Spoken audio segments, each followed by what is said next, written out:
Doctor Suresh कुमारी channel पर आपका स्वागत है। आज हम इस चैनल पर एक नई जीके डायरी शुरू करने जा रहे हैं।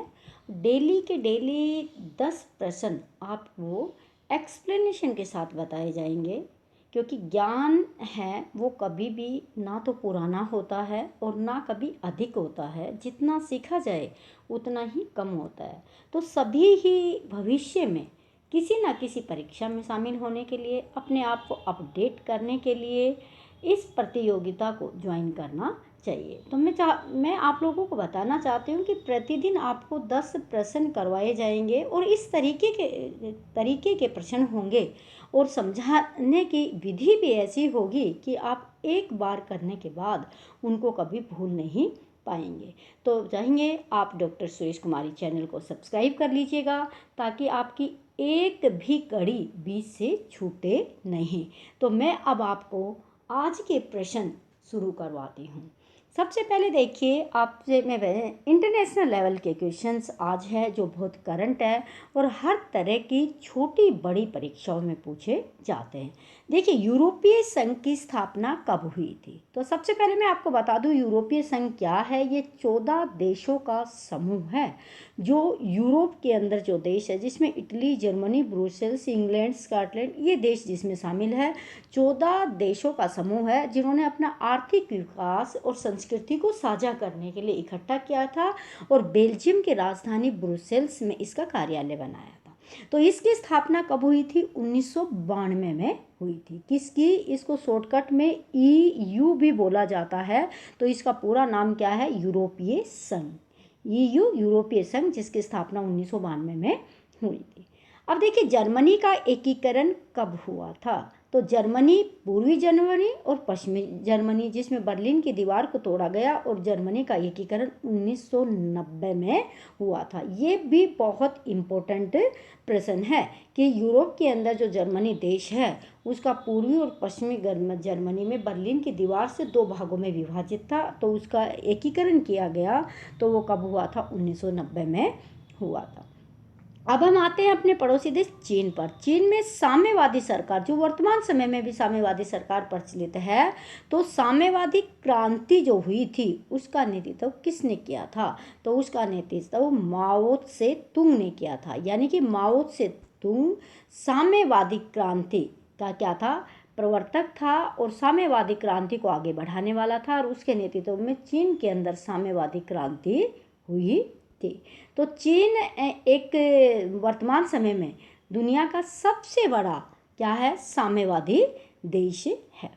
भारत व चीन के मध्य सीमा रेखा को किस नाम से जाना जाता है? तो उस रेखा का नाम क्या है? मैकमोहन रेखा, जो भारत और चीन को क्या करती है? अलग करती है। वैसे तो देखिए, चीन के साथ हमारा क्षेत्र बहुत लंबा है, यानी कि 3500 किलोमीटर से लंबा क्षेत्र है, और वो भी दो में, यानी कि पूर्वी और पश्चिमी दो तरह में बटा हुआ है। तो पूर्वी रेखा जो है उसको मैकमोहन रेखा है, और ये मैकमोहन रेखा अंग्रेजों के समय में 1914 में बनी थी, लेकिन चीन इसको मानता नहीं है। अब हम देखते हैं कि चीन WTO का सदस्य कब बना। तो सबसे पहले देखते हैं कि वर्ल्ड ट्रेड ऑर्गेनाइजेशन, ये वर्ल्ड ट्रेड ऑर्गेनाइजेशन भी 1 जनवरी 1995 में अस्तित्व में आया था। इससे पहले गेट नामक संस्था क्या करती थी? अंतर्राष्ट्रीय व्यापार को देखती थी। तो WTO का सदस्य चीन बाद में बना, क्योंकि चीन ने खुली द्वार की नीति बहुत बाद में अपनाई थी। तो 2001 में चीन WTO का क्या बना था? सदस्य बना था, क्योंकि चीन किसी भी देश के साथ पहले घुल मिल के साम्यवादी देश था, तो व्यापार नहीं करते थे, तो बहुत लेट इसके सदस्य बने। अब हम देखते हैं कि हमारा पड़ोसी देश वर्तमान में किस प्रकार का राष्ट्र है। देखिए, पहले नेपाल को हिंदू राष्ट्र कहा जाता था। अब नेपाल किस धर्म पर आधारित है, या किस धर्म को एक मानता है? अब नेपाल धर्मनिरपेक्ष राष्ट्र बन गया, क्योंकि 2006 में जब पूर्ण रूप से लोकतंत्र स्थापित हो गया, तो नेपाल में धर्मनिरपेक्ष राज्य की क्या कर दी गई? स्थापना कर दी गई। अब हम देखते हैं कि हमारे पड़ोसी देश श्रीलंका को आज़ादी कब मिली। अब देखिए, श्रीलंका पर भी अंग्रेजों का अधिकार था, अंग्रेजी साम्राज्यवादियों के अधीन ही था श्रीलंका भी, लेकिन भारत की तरह श्रीलंका को कभी भी अंग्रेजों से संघर्ष नहीं करना पड़ा। और जब भारत आज़ाद हो गया तो इंग्लैंड के रास्ते बंद हो गए, और रास्ते बंद होने से इनको गुड बॉय की संज्ञा देकर 4 फरवरी 1948 को श्रीलंका को क्या कर दिया, आज़ाद कर दिया। तो इसको आज़ादी मिली श्रीलंका को, वो कब मिली, 1948 में। और उसके बाद श्रीलंका में गृह युद्ध चला है। आपको ध्यान होगा कि 1985, 86, 87 तक गृह युद्ध चला, जिसमें 2 भाषाओं के या 2 धर्म के लोगों में सिंहली भाषा और तमिल भाषा में गृह युद्ध चला है, और अभी भी उनमें तनाव बरकरार है। अब हम देखते हैं कि हमारे पड़ोसी देशों ने मिलकर एक समूह बना रखा है, और उस समूह का नाम क्या है, सार्क देश। पहले ये 7 थे, अब इन पे सार्क देशों के सदस्यों की संख्या 8 हो गई है, क्योंकि बाद में अफगानिस्तान को भी इसमें क्या कर लिया गया है, शामिल कर लिया गया। तो सबसे पहले देखिए, सार्क की स्थापना कब हुई थी, 1985 में हुई थी, और बांग्लादेश के राष्ट्रपति जिया उर रहमान जो थे, उन्होंने इसकी पहल की थी। इन्होंने इसके बारे में सबसे पहले हाथ आगे बढ़ाया था कि जितने भी दक्षिण एशिया के देश हैं उनको भी मिलकर अपनी संस्कृति को, अपने व्यापार को क्या करना चाहिए, साझा करना चाहिए। तो इसमें देखिए कि सार्क के जो देश है, तो पहले उनकी संख्या 7 थी, और अब कितनी हो गई है, वर्तमान समय में 8 है, और 8वां सदस्य मिला है वो अफगानिस्तान है। नेक्स्ट चलते हैं कि पुलवामा आतंकी हमला कब हुआ था। तो पुलवामा आतंकी हमला कब हुआ था, 14 फरवरी 2019 को हुआ था। पुलवामा में पाकिस्तान आतंकियों के माध्यम से क्या हुआ था, हमारे जो CRPF के जवान जा रहे थे, उनकी गाड़ी पर क्या कर दिया था, अटैक कर दिया था। चीन के वर्तमान प्रधानमंत्री और राष्ट्रपति का क्या नाम है। आजकल चीन और भारत का विवाद भी चल रहा है, तो हमें ध्यान रहे, आगे चल के भी पढ़ा जाएगा कि उस समय कौन प्रधानमंत्री थे। तो देखिए, चीन के जो राष्ट्रपति है उनका नाम शी जिनपिंग है, और प्रधानमंत्री का नाम शी के कियांग है। और ये दोनों के दोनों जो चुने गए हैं, यानी चुनना तो उन देश में साम्यवादी में क्या है, एक बार प्रधानमंत्री राष्ट्रपति लंबे समय तक वही चलते रहते हैं, लेकिन फिर भी एक बार जो स्थापना पद की जाती है वो 15/3/2013 में की गई है।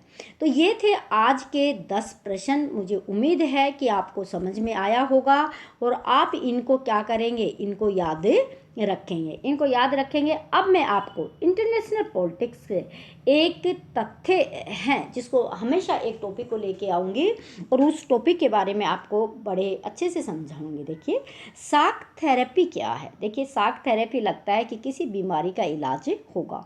अब देखिए, हम चर्चा करते हैं कि 1991 से पहले पूरा विश्व 2 ध्रुवीय राष्ट्रों में बटा हुआ था। एक का लीडर था, वो था USA, दूसरे का था USSR, यानी कि सोवियत गणराज्य जो था उस समूह था। और USA पूंजीवादी का समर्थक था, और USSR साम्यवादी का समर्थक था।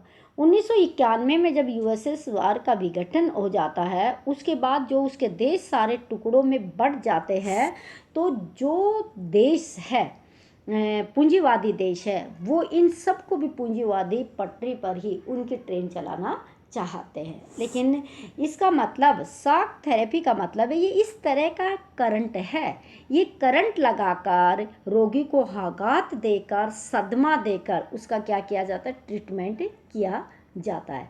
इसी तरह जो दूसरी दुनिया के देश थे, यानी कि जो किससे अलग हुए थे, USSR से अलग हुए थे, या उस समय USSR के खेमे में थे, तो उनकी साम्यवादी व्यवस्था को ध्वस्त करना चाहते थे।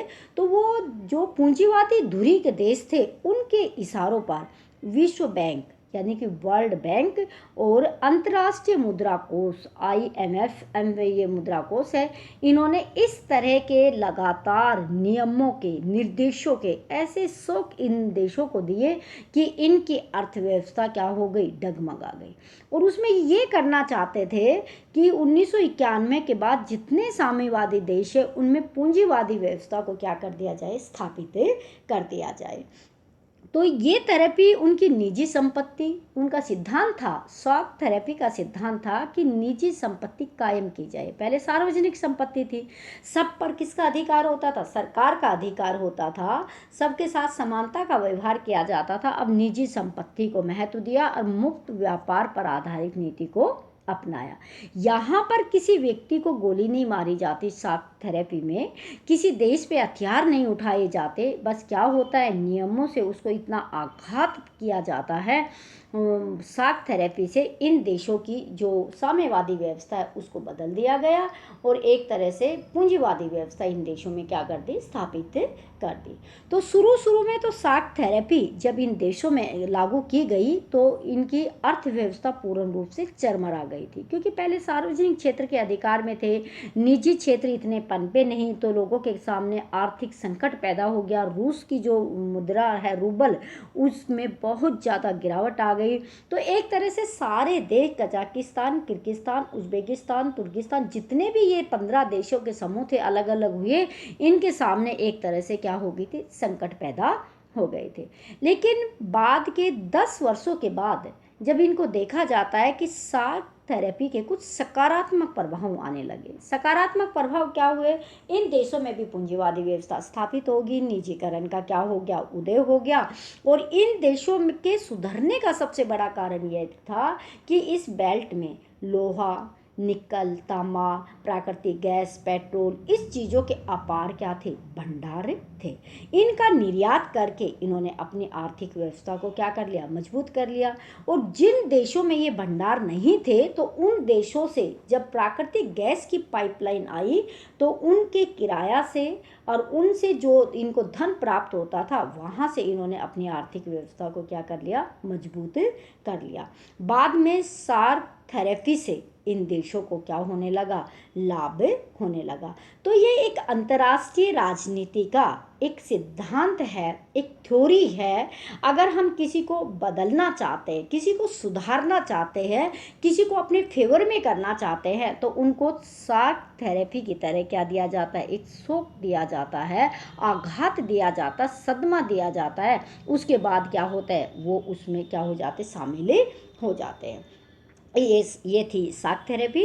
अभी मेरा एक बार सभी से निवेदन है कि आप अपने जनरल नॉलेज को बढ़ाने के लिए, भविष्य में किसी भी तरह की परीक्षा में शामिल होने के लिए, और आज का जो समाज है उसमें आपको अपने ज्ञान को अपडेट करने के लिए आप डॉक्टर सुरेश कुमारी चैनल को सब्सक्राइब कर लीजिएगा।